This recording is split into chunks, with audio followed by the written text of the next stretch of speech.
regular meeting. Thank you. Police Commission, Monday, September 11th at 5 o'clock p.m. exactly. Let us start with the pledge. I pledge allegiance to the flag of the United States of America and to the republic for which it stands, one nation, under God, indivisible, with liberty and justice for all.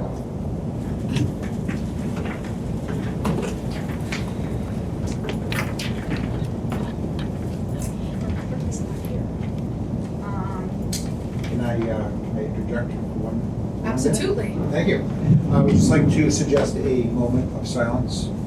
Our thoughts and prayers are with the Hartford Police Department and their families as we mourn the loss of Officer Bobby Garden. Our thoughts and prayers are also with Officer Brian Kearney, who is recovering from serious injuries.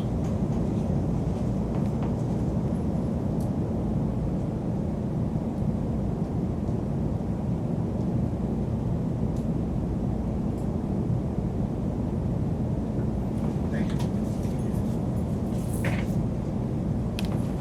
Next item on our agenda is correspondence. Commissioner Lund.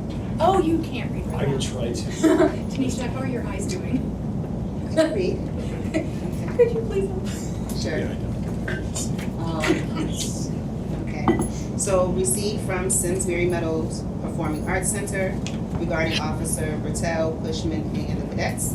The Simsbury Meadows Performing Arts Center sends their thanks to the cadet advisors and cadets for their help at this year's Broomstock event. They appreciate their service while helping with parking and keeping their patrons safe. Received from resident regarding the entire police department. This resident attended the senior picnic for the first time this year. It was wonderful. The food was excellent and the attention to us was exceptional. They wanted to express their thanks to the officers for all they did at the picnic and continue to do for the community. End of correspondence. Thank you. The next item on our agenda is the approval of the minutes from the August 14th, 2023 regular meeting. Can I have a motion? Second? Second. Wow, we got some. Any questions, thoughts, concerns, or discussion? Wow. With authority. Having no discussion, I would like to take a vote to approve the minutes from the August 14th, 2023 regular meeting. All in favor? Aye.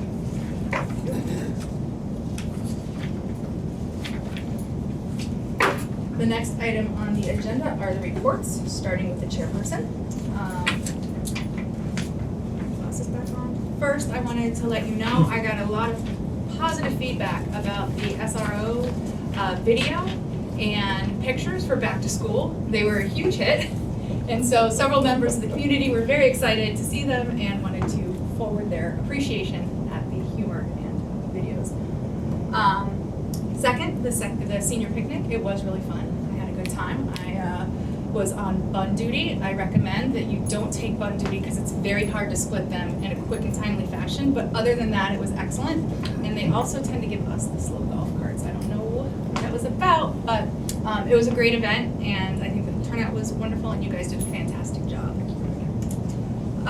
The staffing study, I think the chief is going to get us all copies. It's been finalized, so we should be receiving that. And then once you get it, we can, address any questions, and then we can discuss it if we need to. The other study, the facility study, if you recall, we went through Tecton, and they said, here are some recommendations, and we said, well, but what about our physical building right here, what we have? So after they filed their draft report, the chief, the town engineer, the town manager, and I discussed it, and the chief, town engineer, and then two other people in planning did a walkthrough of the building and are trying to determine what can be done and what the cost would be to see what the next step is. So there's a meeting in about 2 weeks roughly, where hopefully they will have some recommendations on what we can do to address the space needs that we have that are urgent at this time. And that's it. That's all I've got. So from here, we will go to the chief's report. Okay, thank you. So with personnel, we currently have 3 sworn members on extended leave and 1 working on modified duty, so that brings us to 4. 4. All 4 of those sworn members are assigned to the patrol division. We also have 3 sworn vacancies, and we're trying to fill them. So that leaves us with a patrol staffing shortage of anywhere between 16 and 21%, what we should have there. We are meeting the minimal patrol staffing requirements and subsidizing any needs with overtime. So the officers are out there, but it's just being filled with the same officers. They're working doubles here and there, doing as best as they can. One sergeant recently provided a letter announcing his retirement after 25 years, and that will create yet another sworn vacancy. A follow-up to our latest dispatch hire, Bruce Catania. He's finishing up his 4th week of training, and he's progressing very nicely. As the commissioner had said, the senior picnic was Wednesday the 6th at Simsbury Farms. We've been doing it since 2001, so it's been a long time. We missed, I think, 2 years because of the pandemic. We had roughly 150 seniors there on September 6th, and it was a great event. Trends, I hate to say it, but we're still at 26 vehicle thefts from January to August, so we did not have any in September. So let's hope it goes that way. Want to recommend to people to keep their cars locked. They shouldn't be keeping any items in their car that are of value that people can see. Their key fobs and their keys should be removed from the vehicles, as we've been saying, and keep those secure in their homes. But one other trend that we've been seeing is about fraud. And I've asked Officer Sean Crowley to put some data together for us and just talk briefly about that trend that we've been seeing. All right, thank you, Chief. Again, I'm Officer Sean Crowley. I'm with I work for the Patrol Division. So I'm here to talk about some of the things we've seen regarding some of the fraud cases that we've got come across either in the lobby or that we get dispatched to. Just as a kind of a general frauds, obviously, if someone takes, money either under false pretenses or, gets it by some sort of nefarious means. Usually it's false pretenses. But one of the ones we've been seeing a lot is unemployment fraud. So what is happening is that whoever it is, I think it's a large or a very small group of people, cells of, whoever you want to call them, hackers, scammers, whoever, are purchasing people's private information on the dark web. Essentially, phone numbers, addresses, names, social security numbers, big one, employer information, and as much as bad as it sounds, they can buy it for as cheap as $1 per person. Any of you can be, your information could be on there. And frankly, I think everybody in this room, their information is probably on the dark web somewhere. To what extent, kind of depends. But one of the big ones is unemployment fraud. So what we've been seeing is people get these notices in the mail from the Department of Labor. The Department of Labor says essentially, hey, this person has, whether either it gets sent to the person's address or it goes to the employer. These people are usually still actively employed, so they're not filing for unemployment, and their employer or they're receiving notices saying, hey, you've applied for unemployment benefits, this is what you're eligible to receive. And most of the people that come in are like, I never filed for employment. They have to kind of square it away with their employer because the employer thinks that they're trying to fraudulently apply for unemployment benefits. And just to kind of give you an idea of kind of the frauds that we get, and most of these numbers, I wasn't able to go through all of them, are unemployment frauds. So just in September alone, so far, we've had 6 fraud cases. In August, we've had 24, and then in July, we had 84.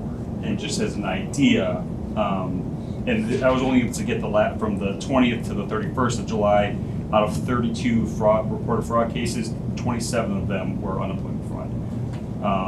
And in what we see, it kind of ebbs and flows. We'll have months or a full month where we'll get 5 a day, between day shift and evening shift, or I've personally had 3 or 4 just in my shift alone. I work the 3 to 11 shift, and typically what's happening is that this information is usually obtained through some sort of data breach. I think it was 2016 Equifax, the big credit bureau had a leak or had a data breach where a lot of this information was obtained. And essentially what happening is that they're using the person's name, date of birth, address, and social security number to apply for unemployment benefits. And as to why unemployment benefits is that it doesn't go against anybody's credit. So if you have a freeze or any sort of protection on your credit, this won't get picked up. Because usually what I believe these people are trying to do is that they're trying to hope that some people aren't privy. They get this letter in the mail and they're like, I don't know what this is. I didn't never file for unemployment benefits. They throw it away and they end up getting a letter from the IRS or from the state's tax office saying this is how much unemployment benefits that you received in whichever year, 2022, 23, whatever. And then they call us, and at that point, they're not at a monetary loss. The state's at a monetary loss. However, that's why they typically go for it, because the person's not who comes in isn't necessarily at a financial loss, but obviously their identity is stolen, and they have to go through the routes of trying to make themselves whole, make sure that they don't become victimized again, and they kind of have to put themselves on high alert.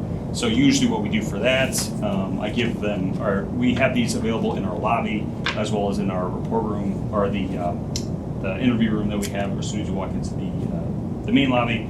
The identity theft packets, which are supplied by the Federal Trade Commission, usually go to identitytheft.gov, and it gives you most of the information that's in here. But a lot of information, how to contact, credit bureaus, how to place freezes on your credit. You name it. This is a very comprehensive list as to how to go about doing it, as well as some of the things like I mentioned, the data breaches, again supplied by the Federal Trade Commission, kind of explains as to what information was exposed or lost, stuff like that. And another little pamphlet here. And usually it helps, obviously, when it comes to identity theft, most people are probably thinking, well, what's next? What is going to happen? Am I going to, are there now going to be 1,000 accounts in my credit? So I always recommend people to get some sort of credit monitoring, either software, apps. There's a million apps online. I know Credit Karma is like the big one, and that'll kind of notify you if new accounts are opened up. If something's been, like I said, opened up in your name, attempted, you name it. But that's usually what I recommend people do. Another thing I recommend, it's also in here, is place freezes or temporary freezes on your credit. So I know Experian is the big one, where it's free of charge, and if you go on their website and it says you can do it for a fee, it's probably the wrong one. There is a free one. Sometimes it gets a little buried because they want you to buy their services. But this is a free thing. This was big that it put in place after the 2016 Equifax data leaks. So what happens? You put this credit freeze on your credit report. So then any accounts that are opened up, whether it's credit, you try to open up a phone line, applying for a mortgage, car loan, anything, it'll get rejected saying that there's a freeze on the account. So that's. I have it on my personal credit. My wife does. It kind of adds to the layer of protection. Granted, it wouldn't have helped some of these people that come in for the unemployment fraud. However, it is just a good kind of. It's good to know that at least you have that, so nothing can be opened up in your account. So most likely you won't be at a monetary loss. It's one of the things where for the people that come in that we speak to. I can only speak on, the patrol, the first contact that we have with these people.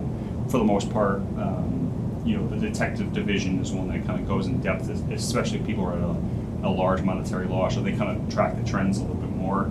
And they've recently they have a new kind of a liaison with HSI or Homeland Security Investigations, And they've been doing great work with that. We had our Detective Robbins come in and give patrol a presentation as the count of how they're tracking this stuff and how they're kind of, finding this information. Because it's hard, because I've tried when these first started coming up, I've tried to kind of follow them as much as I can. Unfortunately, since the large amount that we've gotten, it would take up, the entire, the department's time trying to track down all these people. Because they use VPNs, if you're not familiar, virtual privacy networks.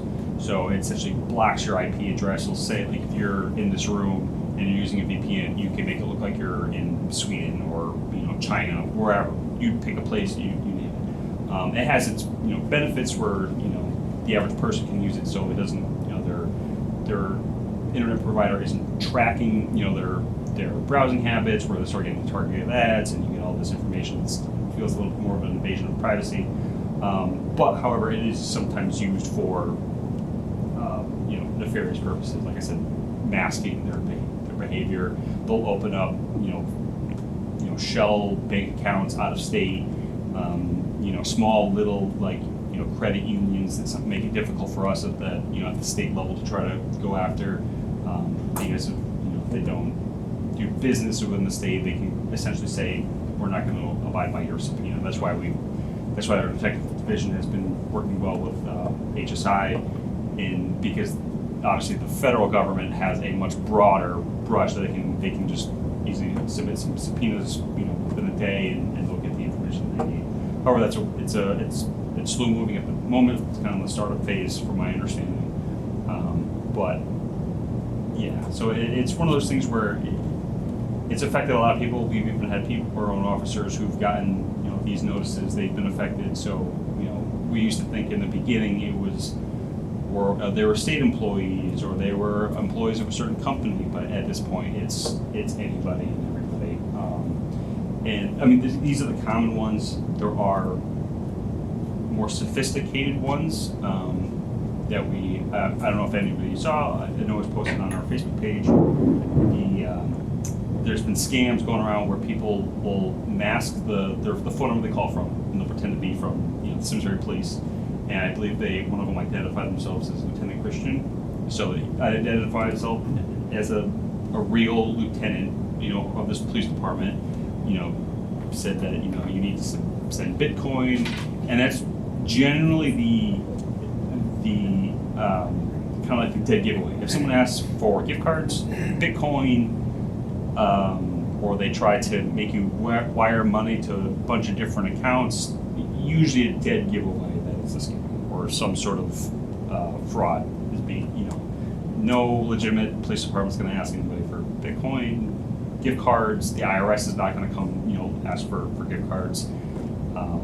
Obviously, and they can get into, I've had them personally where people come in, they say they're on the phone for 6 hours, they'll pretend the person on the other phone is pretending to be a police officer from another state, saying that you have a bench warrant and you need to pay this much, and you need to give us, $5,000 in Google Play gift cards. And obviously people get wrapped up in the idea of, I'm in trouble and I don't want to be in trouble, I don't want to get arrested, so they go along with it without taking that split second to be like, why would a police department ask me for Google Play gift cards as a payment? If you have a warrant, you have to get arrested for the warrant to go away. Monetary, unless it's a traffic ticket, it doesn't get resolved that way. But however, despite whatever comes in, us at the patrol level, we're doing our best to try to gather as much information that we can get from people. So that we can at least relay to the detective division if it's not something that we can handle at the patrol level. Sergeant Russell actually drafted this up. This is it's a nice checklist for all the things that we can get regarding to information from people who are either being scammed or were scammed. So things like, was there a callback number? Did the victim use Bitcoin or a bank transfer? Ask for bank accounts? How did it come in? Was it an email, phone call? Was it a link that someone clicked on? As much information as possible, because this is all the information that HSI can use to help freeze accounts, to track where the money goes, and try to at least help make the people whole again if they are completely out of money. And another one of the things that we also recommend to people is if they are, unfortunately, if they do become a victim of fraud or, you know, what have you, go to ic3.gov, which is the FBI's online portal for internet crime. So that's what IC3 is, Internet Crime Complaint Center. And you go online, you file a complaint. There's no guarantee that when you file the complaint that any FBI agents will actually contact you, but if they start seeing trends of some of the things that people are entering, they will, you know, they'll kind of use that as their own kind of, you know, intelligence gathering to try to follow up and see if there's something they can track down. And something that they actually posted, this is from their front page, but just to kind of give you an idea as to how rampant it's become, they kind of give some numbers. In 2018, they had, you know, roughly 351,000 people, you know, who complained of some sort of fraud, that complained of a loss, totaling about 2.7 billion.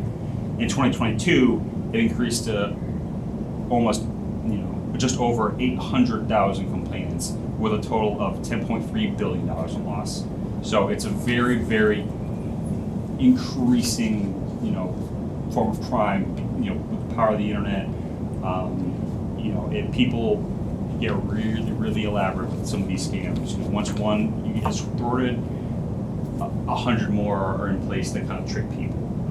You know, you name, whether it's people on dating apps, Tinder, whatever, pretending to be, you know, a love interest and say, hey, I need help. My daughter's sick. Can you wire me $50,000? Or, you know, I've had somebody who personally transferred roughly $250,000 from a scam because they believed that what they were being told was real, and then they didn't take that second step to kind of like ask themselves. But when you look at, and I've read the conversations, these people really do come off as convincing. They really do. You really do feel like they're being truthful and honest.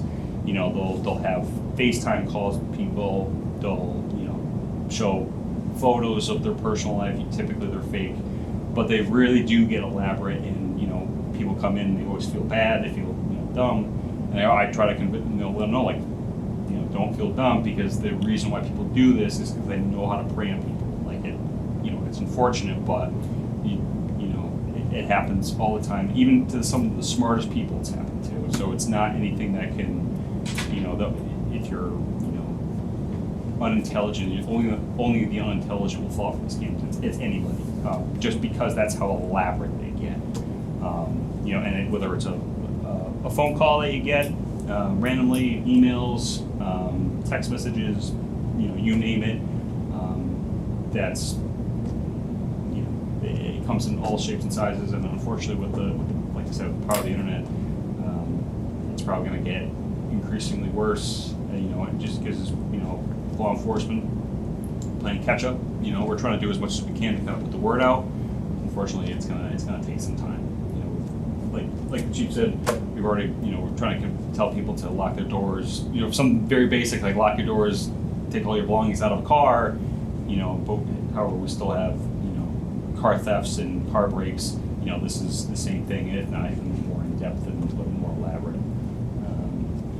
Happy to answer any questions if you guys have any. I know there's a lot I threw at you. I tried to kind of cover as much as I could in the time I was allotted, but I do have two quick questions. Yeah.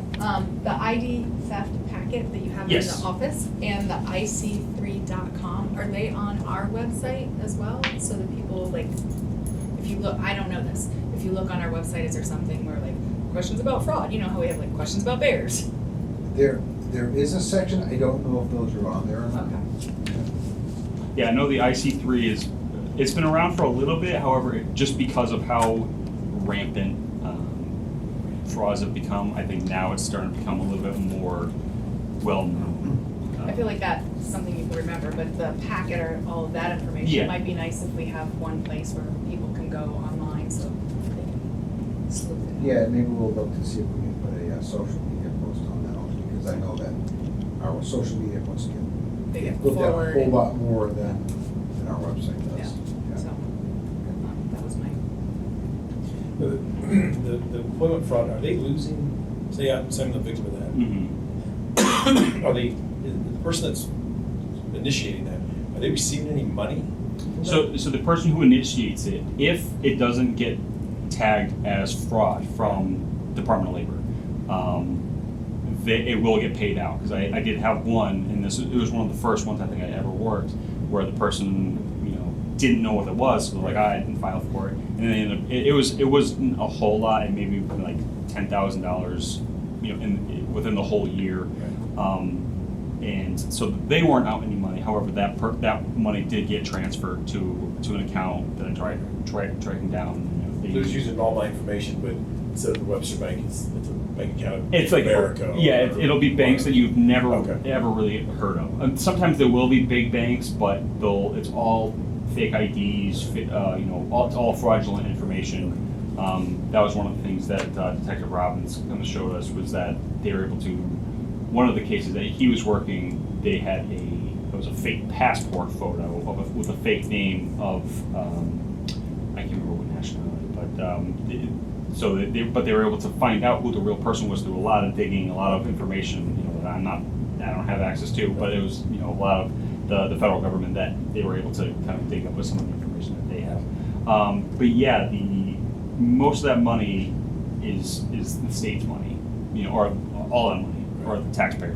It goes to it goes to those accounts, and then those accounts get withdrawn, as soon as they get closed and wiped out.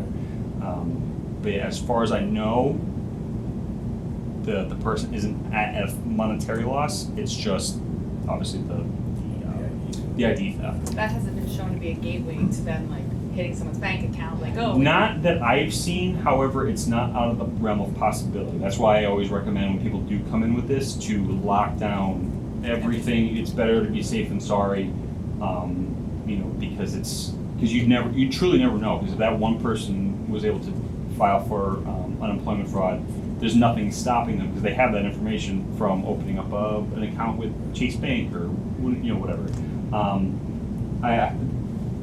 Also, if it kind of also adds a little bit to this, there was a recent thing I saw, the Department of Labor, of all of the unemployment filings that they've had recently, 75% of them have been fraudulent. And there's been people who have filed for unemployment recently, and the Department of Labor will reach out to them and be like, "We already have an account with you," and that person had never filed for unemployment up until that point. That's how kind of widespread it's been. As far as we know, this is just Connecticut. I don't know if other states are involved. I just know that, at least for Connecticut, maybe just how our system's set up or what have you. But it did seem to be a point where, as soon as it came to a certain period where we just got flooded with them. We had maybe like 1, 2 random, and we didn't really know what a whole lot to do with it. And then it just, like you said, in the month of July, we had 84. Most of them were unemployment frauds. So but the Department of Labor, I was in contact with one of the guys. I believe he works for the Integrity Division to see if things are in fact legitimate. And they have a system in place where it can detect if an IP address is fraudulent. Like everything, nothing's 100%. I have seen once people have filed and it automatically gets flagged as fraudulent just because of some of the criteria that's entered. And for some of them, you can kind of get a printout of all the information that was entered, and you can clearly tell it was they're made up. They're made up employers, made up names of family, because there's a long list of things you have to enter for these unemployment applications, and I'll ask the victim, is that your the name is right? Yep. Date of birth is correct. Yep. Address. Yep. Phone number. Yep. And then it'll be what was security questions or whatever it might be, and they're like, no, that's not accurate at all. So it's true up until a point, and usually at that point it's just up to the suspect or whoever they may be, who just enters all that information. And like I said, it's kind of hard to track these people down. From our belief, most of these are probably overseas, so it makes prosecuting or investigating that much harder. It's not, if something says it's not your next door neighbor, but it's highly unlikely for the amount of knowledge it would take to do this.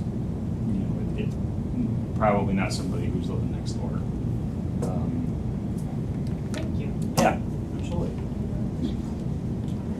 So, there's sort of two, I think, takeaways, and correct me if I'm wrong. One, this could happen to anybody, and the second is, if you get any notice that resembles anything like this, try not to set it to the side. You know, as soon as you can, contact, our police department from another jurisdiction, contact that municipality, just so that ball can start rolling and determining that it was either not accurate or fraudulent, because the person receiving it may not be out the money, but if we can prevent the state from being out the money, that's gonna obviously benefit all of us. But thank you very much. Absolutely. You're welcome to stay, or if you need to get in the weather, go right ahead. Thank you. Yeah, absolutely.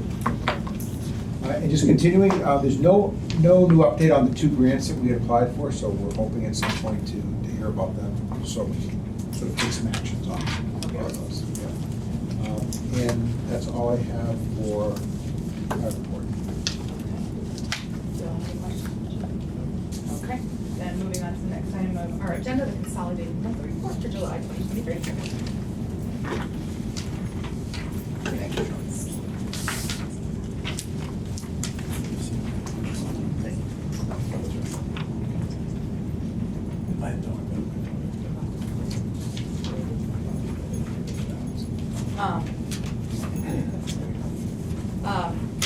Okay, the larcenies are up, I'm assuming that has to do with fraud?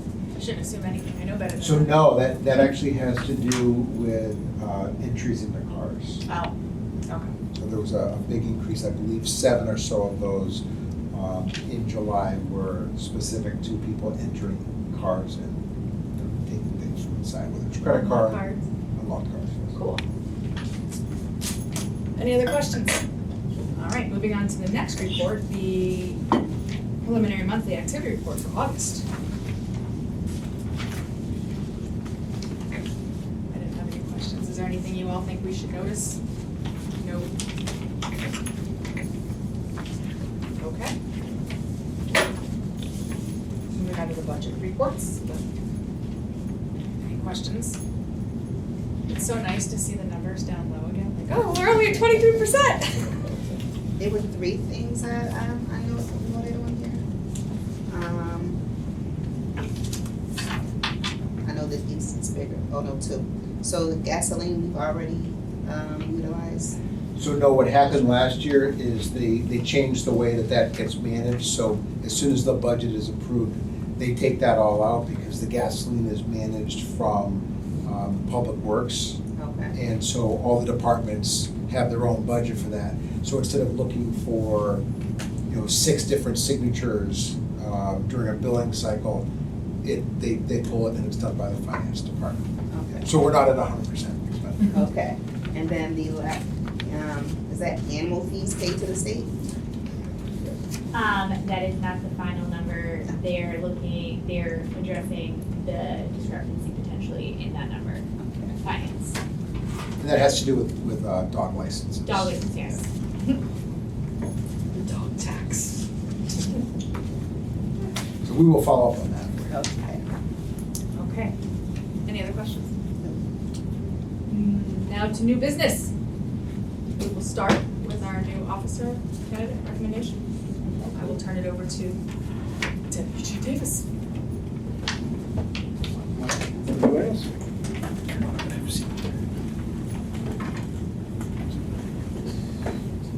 We are recommending Jared Merzian for the position of police officer.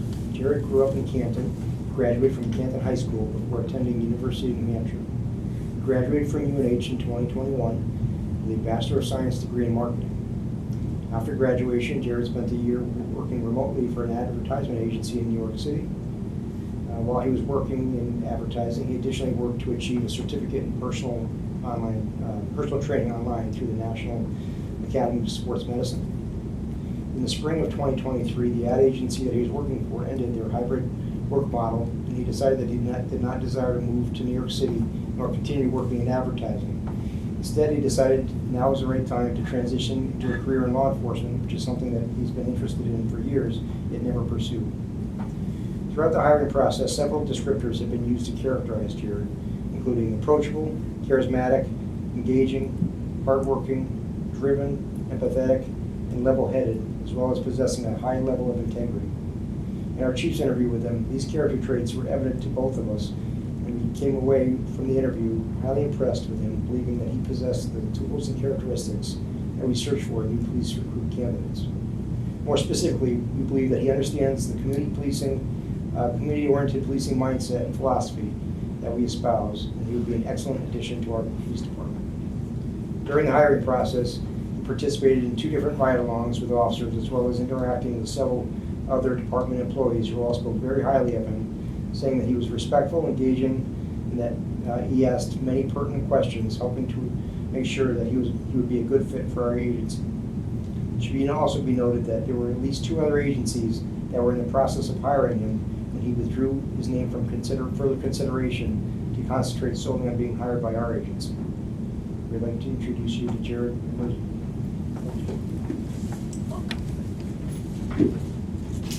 Tamisha's gonna be deciding, I know. I traditionally just start at one end and work its way down, but that was a look, so I'm gonna start us off. The deputy chief mentioned you decided to switch to law enforcement.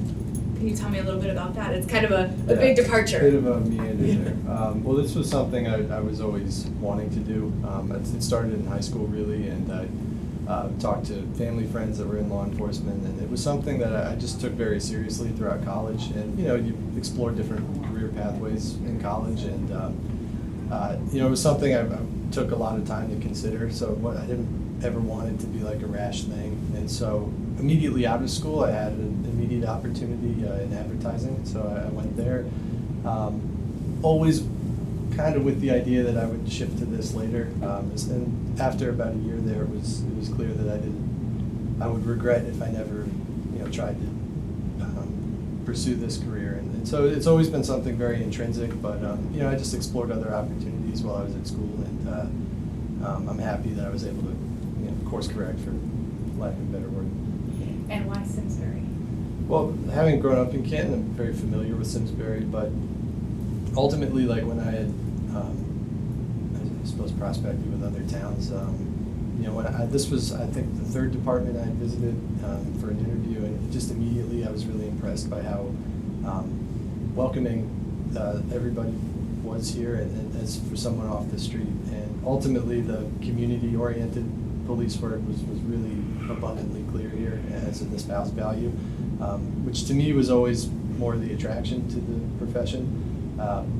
And that was made more clear during the ride-alongs and subsequent interviews, where not only is it espoused, but I saw it in practice, which was just, that left an impact on me and made it really clear that this was the place that actually worked towards doing that. I'm glad to hear that. Yeah. And then my final question is, at least right now, it's a stressful job. There's a lot of pressure. And I think the people that do very well have things outside of work where they can release that, whether it's a support system with their family or hobbies or interests. Do you have things outside that you can rely on? Certainly. Well, my family's very supportive of it, and so I think that goes a long way. But also in terms of hobbies, they're kind of separate from this. I kind of have soft hobbies. I like to draw and write short stories, and I'm working on a skydiving cert. So I do like a little. I'm not afraid of adrenaline, I guess, but that's something to sort of something that's very separate, and definitely have interests that I can detach from when it's appropriate. Thank you. Thank you. Okay, now. She's scribbling. She stopped taking my questions.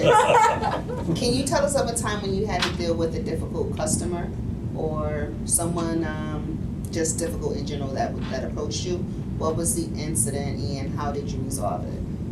I had Without telling us any names since you're so close to us. Of course, yeah. In college I had a roommate. It was a weird apartment situation where the landlord picked most of your roommates. So I had a few friends that lived in the house, and there was this one roommate who definitely had some mental health problems, and he would drink a ton on top of whatever medications he was taking. So every Friday night, his behavior would get kind of bizarre, and everybody in that house was a little spooked by him, and it wasn't bad for the most part, but the finals week he had just really was acting really weird. So I told the landlord, and landlord came over and didn't handle it well. Basically, just told him I tattled on him, I guess, and it was not what I wanted. And then he left, and so that roommate got really irate and was like shaking on my door, threatening me and stuff. And I just, which was not pleasant, but I was able to talk him down through the door, and just, and it was just the two of us there before winter break, and we stayed there the rest of the week, and because I had to stay for finals and work, but kept it cool, which wasn't always easy, but just learning kind of not to push, and that's one example. I think that's a little more extreme, but I worked at Xfinity Theater for 2 seasons after college, and so I was working back check and VIP, so basically just telling people no all the time, and they're all kinds of on the sobriety spectrum. They tend to vary, so there'd be a lot of people getting in your face or pushing you or threatening you and such, but you just can't react to it. So it was basically like an extreme customer service, and just learning to communicate and not to escalate. It was really a reflex I developed that I'm pretty confident in. Awesome. And then my last question for now is, what about community policing when you were out on the ride-alongs that left the biggest impact on you? Yeah, I think with the ride-alongs, what struck me was the amount of personality and discretion that also complemented the process-based police work. So I think I told Officer Crowley that I really liked to get pulled over by him, because the traffic stops he did were really pleasant, and he was he was really respectful. He wasn't talking to people. He was communicating with them, and I noticed that they responded very well to that, and it wasn't an unpleasant experience. When it could have easily been something, and he could have been more directive and I guess intimidating, but he wasn't. And not just Officer Crowley, but all the other officers I had a ride along with. Even not just traffic stops, but any kind of interactions. I thought I was really impressed by how positive they were, and just how helpful each one was. So it might not be that the person who they were talking to might have been in the wrong, but they were ultimately helpful, and making it as straightforward as possible and not distressing. So I thought that was really impressive, and something I hope to replicate. I don't know if you know anything about me, probably not, but I just recently retired from law enforcement. After coming from here from Hartford, after 27 years, 9.5 in Hartford. Law enforcement's a different animal. And when I met my wife 15 years ago, I said, you need to talk to my mom, you need to talk to my sister-in-law, because it's you have to be a different type of person to be married to a cop, because they're a different type of person than themselves. I've had a lot of my friends killed in the line of duty. Most recent was last week. Do you understand the gravity that you have when you're on duty and you're out there and you're interacting with the community, whether it look like anybody in this room or nobody in this room, or not have the tenets of first and only interaction that we're going to have with you? Do you understand the gravity of being a police officer, what it means to the community when you do a good job, and what also means when you do a bad job? And then if there's a loss of life, how that impacts not only your family, but everybody else. Do you really, to your core, understand what that all means? Well, I'd like to think I understand it as much as I could from my experience. I've had, I've been on the other side of, growing up, if there's a medical emergency in my family or other situations, or having been pulled over and maybe it not being the most pleasant. So I definitely understand the vast the difference in experience that from those that were really pleasant and helpful versus those that weren't. So I understand from that position how important presence and presentation is. And then for the loss and the tragic side of it, I've seen the impact it's had on other people. I think that would be the furthest extent I could understand it at this point. but definitely something I take seriously. You mentioned community policing, and this town is great for community policing. I was a former community policing officer. I lived in a high crime area. I lived it, I breathed it. I bought into that model, and I still believe that it works. It's just more advice than a question.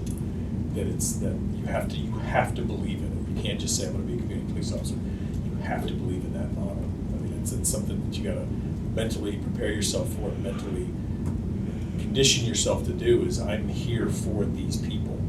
I'm here for the citizens. I'm not here for him or him. I'm here for the people that work here or live here. That's who you. Cliche, but that's who you ultimately work for. Certainly. But that's a community policing mindset. Is that I'm here for them. So. I appreciate that. Good luck. Thank you. Any other I'm questions? good. Okay. In that case, I will entertain a motion to move to executive session. Session. All in favor? Aye.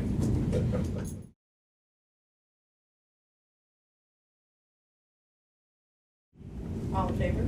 Aye. Okay. All in favor of the new officer hire of Jared Emerging. Emerzian, Emerging, effective September 18th. Say aye. Aye. Aye. Thank you. Congratulations. Thank you very Welcome. much.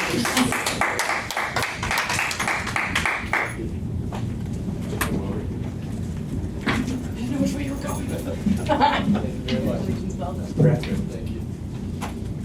Congratulations.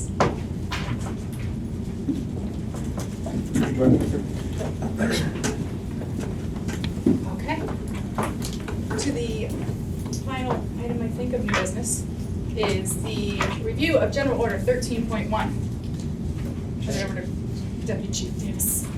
So, just starting off on that, we just finished our 2-year review for CLIA, from our off-site review. So, every 4 years they come and review all the files, talk to people on site. This is, and each year after that, they do 25% of the standards. So this was year 2. They did reviewed 117 standards to make sure that we were in compliance with all of everything we should be. Passed with flying colors. They checked 117 files with no compliance issues.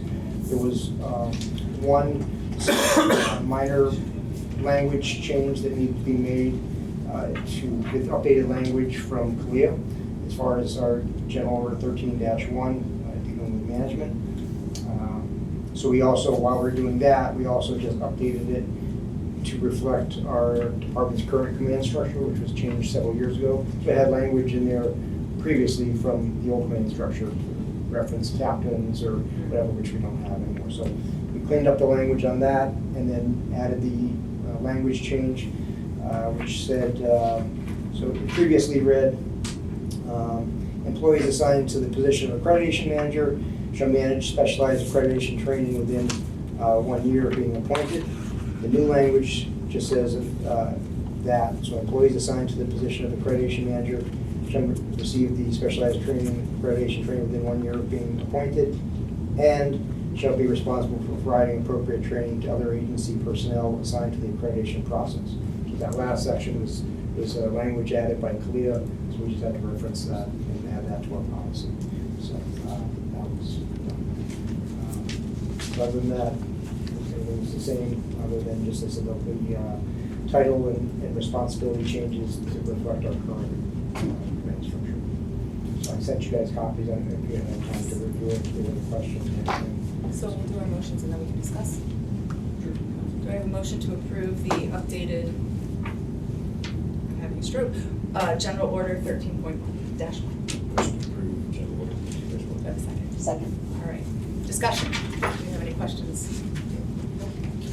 Further, I just want to give a kudos to our accreditation specialist, Christina Feltano, who works incredibly hard to get us in a great spot and very smooth sailing. The assessor that reviewed our files I've worked with him before too, and he raved about our agency, and said how top notch it was, and that everything was just smooth as silk, so. If I can add to that? Absolutely. So Christina reports to Lieutenant Matt Christian, and she reports to Chris Davis as the accreditation manager. So the kudos should also continue to Deputy Chief Davis, to Lieutenant Christian, but also to the entire department, because like meeting those standards, being in compliance with those standards is a definite team effort. It's the entire department. So again, like kudos to everybody, and Christina did an excellent job getting us geared and ready for that assessment. Good job. Good job. I just, I have a question though. Can we put the header on each page? I might have had forgotten what I was looking at, on the chart, on the chart, Chart. on the chart, on the chart. Oh, of that Yeah. order. Okay. You know Yeah, what I know I'm what you're trying to say? saying, I know what you're saying. So the time sensitive, you want, The standard time- number, Oh, bullet, right. purpose, action, frequency, Right, or, right, right. Okay. Yep. like, around page 3, I forgot what Yeah, page yeah. 1 was, so You it's do just a thought, Yep. but otherwise, Yeah. you want my It's getting better. I don't have to go this far, I can just bend it a little bit. glasses? Any further questions? All right, then all in favor of approving the general order 13-1, say aye. Aye. Any other new business? Any other old business? Any other business? All right, in that case, do I have any other motions to maybe adjourn? Gotta get that first and second. Sorry. I've been up since 5 this morning, so I apologize. At least in bad news there. Moving ahead, I'd like to make a motion to adjourn. Do I have a second? All in favor? Aye. We adjourn officially at 5:57 p.m.